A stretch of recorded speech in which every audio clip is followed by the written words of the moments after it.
I fell in love with my psychiatrist. When we talk about dangerous women, false accusations, women who can destroy your reputation and or career, this falls into the top 5 right here.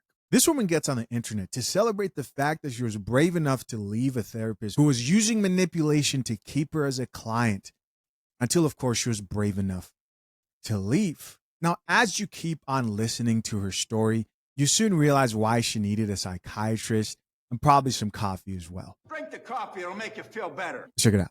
I fell in love with my psychiatrist and he knew that, and he kept me for years as a patient until I was brave enough to leave him.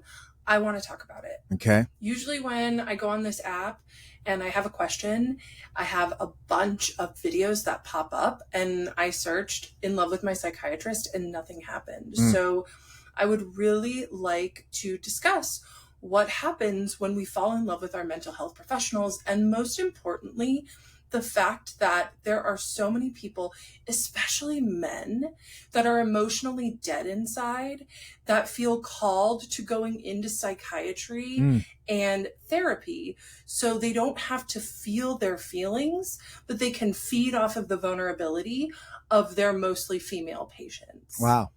What do you guys think? What do we think? What do we think that you've turned your unhinged experience with your past psychiatrist and somehow have blanketed all men in being predators who are dead inside, and that's why they're attracted to psychology, therapy? We think it's crazy. But we're not surprised. Of course, you're going to blame the men. Now, that video went pretty viral, and what followed were a bunch of comments that she responded to, at least the ones that she didn't mute in her comment section because you can't read those. And she responded to a few of them. Like this commenter who says, how did he know that? Did you tell him? Did you tell him that you were in love with him? Check it out. Yes, I told him often that I had a crush on him, told him all the time that I thought he was attractive, and he just would smile and not say anything because he was the king of plausible deniability. He didn't ever ask me if I had a crush on him, but he didn't do anything when I told him. So you would tell him that you have a crush on him and he did nothing. Guys, what do you think? Predatory behavior? Does that sound like soulless behavior, or does that sound more professional than not? She responded back to this commenter who asked, what? This story is wild. He was just fine with that dynamic? He wasn't just fine with me having a crush on him and being in love with him. He loved it. And he had every ethical duty to end the psychiatric relationship when he found out that I had a crush on him, but he kept me for years after. And this is what I mean. He was a 38-year-old, attractive, smart, extremely successful psychiatrist, but he sounds like she's still in love. Did not date. Why didn't he date? Because he got his emotional needs met feeding off of his patients and getting fantasy supply from them. What? And being seen by them. I'm really good at seeing people. He loved the way I saw him. It is a crazy story, and I can't wait to share it. So again, he didn't say anything, but you decided to come to the conclusion that he loved the fact that you found him attractive. Listen, she's mad and angry that this man wasn't dating. Why aren't you dating? Why won't you date me? She responded back to this comment that read, were you going through something psychologically? This commenter wanted to know that made you comfortable telling him he was attractive and that you had a crush on him. This person here is like, hey, this doesn't seem like normal behavior. Let's see what she had to say. Was I going through something psychologically? Let me be perfectly clear here. Even if I was going through something psychologically, it was on my psychiatrist to do something about it because he was the one with the ethical training and the psychiatric knowledge. So to answer your question, no, I was not going through something. I was simply wanting to go back on ADHD meds. And I told him in my intake about some of the family stress that I had went through, relational stress. And he also diagnosed me with not only ADHD, but other trauma stressor related disorders. He did not tell me about that diagnosis until I asked him a year and a half later. But what he did with that diagnosis was he used it to recreate attachment bonds and make me addicted to him. What are you talking about?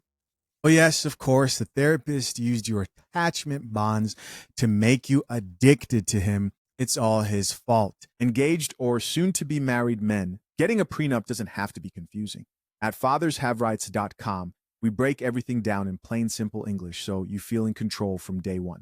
Here's one of our 5-star reviews from Logan. I didn't know much about prenups before, but the way everything was explained made it easy to understand. It didn't feel overwhelming or super legal heavy. It was just real advice that actually made sense. I feel way more secure going into marriage now. Grab the guide for the price of a couple of dinner dates by clicking the pinned link in the comments and join the hundreds of future husbands securing their marriages the right way. Another commenter here says, my female psychiatrist told me that almost all male psychiatrists are creeps. Yeah, I learned that through this experience, that many broken and wounded men are attracted to psychiatry when they're in med school because they learn that they have access to vulnerability, to extreme vulnerability, that they themselves don't allow themselves to feel or access, but they can get it from their patients. So that's why they can do anything, but they go to psychiatry so they can feed off of the vulnerability of their patients and be the wounded healer instead of having to just face their own demons. Yeah, I will not be seeing another male psychiatrist again. All right. So this was a pretty popular topic. A lot of people are chiming into this.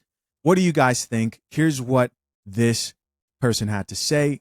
Let's check it out. If you haven't by now seen, there's a woman on this app who's sharing a million videos about how she fell in love with her psychiatrist and is under the impression that her psychiatrist manipulated her into falling in love with him and is in love with her back. I fell in love with my psychiatrist and he knew that, and he kept me for years as a patient until I was brave enough to leave him. She makes a lot of absolutely absurd claims in her videos, things that just don't make sense and don't add up. He was really good at listening. And I mean, he's a Pisces, right? So of course he's going to be there and be able to go deep with my feelings. No, you're right. This arbitrary delusional belief that the planets somehow impact our personalities, and because he's a Pisces, that's why he's good at listening to you talk, and that's why he's good at responding back. It's not because he spent 12 to 14 years specializing in medical training as a psychiatrist to understand mental illnesses and even therapeutic methods like DBT, which is a form of talk therapy. No, it's because he's a Pisces. Right. And one of the biggest red flags, I mean, there's a million red flags in a lot of her videos, but one of the biggest red flags in her videos is the fact that she's sitting here saying, I'm aware now that I've like distanced myself from him, I'm aware on how he manipulated and gaslit me. But one of her last videos, she's saying, well, he told me he liked these turtle shell glasses, so that's why I'm wearing it, just in case he sees my videos, because these are his favorite glasses. I'm wearing these turtle shell glasses in these videos because just in case he sees them ever, he'll see me in his favorite glasses. He did tell me he likes the turtle shell. Creepy. And on the topic of people who use zodiac signs to navigate the dating market, relationships, I think all those people are just a little bit out of touch. Some of them extremely out of touch, but you're definitely out of touch if you take zodiac signs seriously. Some people in my comment section, you have no idea, Chisha, you're just not reading. It's stupid. I think it's dumb. It's stupid. It's not a way to navigate through life. Zodiac signs are stupid. Now, can I admit that there are some oddly accurate descriptions at times? Yeah, sure. Like, of course, we've all seen it, but overall, they're dumb and you shouldn't use them to navigate any serious part of your life. If you're convinced that this man was manipulating you and gaslighting you, and now you're aware to it, and now you have this disdain for him, why are you wearing his favorite glasses? Again, there's a lot of red flags and a lot of issues, but let's chat. My husband is a psychoclinical therapist, and oftentimes those are the people who clients will fall in love with, not psychiatrists, okay? This woman even said that she saw him for 30 minutes one time a month as a psychoclinical therapist. And often you, and now you're aware to it, and now you have this disdain for him. Why are you wearing his favorite glasses? Right. Again, there's a lot of red flags and a lot of issues, but let's chat. My husband is a psychoclinical therapist, and oftentimes Those are the people who clients will fall in love with, not psychiatrists. Okay. This woman even said that she saw him for 30 minutes one time a month. So 30-minute sessions one time a month. This man saw her for a total of 6 hours in 1 year. Okay. What? You have to think about that. Usually psychiatrists are there to co-manage alongside psychologists or therapists. A lot of the time they're managing the medication portion while the therapist or psychologist will manage the therapy element. Right. Usually most psychologists aren't sitting and doing actual therapy. And from what she's explaining, a 30-minute session really is not enough to do therapy. So what is he doing? He's managing her medication, like she said, for ADHD, which she claims to be an ADHD coach in her bio. That's another red flag. ADHD coach, anti-intellectualism. Anyways, my husband was taught in his programs that 1, male therapists are not common, but 2, what is common is for women clients, especially if they have had abandonment issues or have been in abusive relationships, it is common for them to fall in love with their male therapists. Why? Because oftentimes these male therapists are listening to them, they're validating their emotions, they're basically there emotionally in the ways that either their fathers weren't, their brothers weren't, their spouses, their partners. Now, this isn't the case for everybody, but it is very common. In fact, one of my friends, when I was recommending a therapist to her, she specifically told me not to give her a male therapist because she knew she'd fall in love with him. Makes sense. If you have difficult relationship in the past with men, then you might be tempted to fall in love with the man who sit there, listen to you, and you might think, this man is different, so on and so forth. He would never leave me, forgetting that he's being paid to stay. Also, let's not skip over the fact that she says they met 6 hours in 1 year. 6 hours out of 1 year. And she fell in love to the point where she's now announcing it online.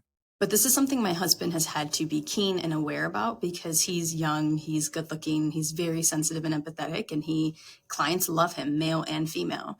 And he did have a circumstance, and out of all the years that he's been doing this, there's only been one that's stuck out. And so there are times where it is appropriate to set boundaries.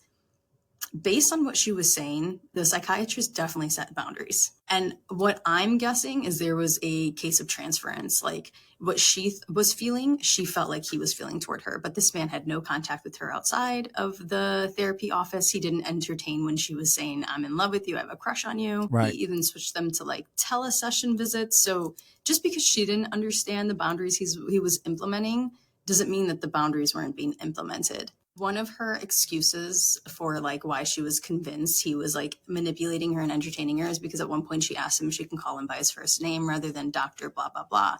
And she's like, well, with other doctors, you can. Now, here's the thing. When it comes to psychological, psychiatric, or therapeutic care, even if someone's a doctor, whether it's PhD doctor or medical doctor or doctorate, whichever it is, oftentimes they will let their clients call them by their first name because they like to develop a relationship of trust. That's not unique to her, but she felt like it was unique to her. Another claim she made was that when he was asking her about her medications, he was asking her, have you had any thoughts of self-harm? Like, this is something I specialize in. And those were her words. The doctor said, this is something as I specialize in. And she said he was saying it to make me feel special. I have to ask this because it's a special interest of mine.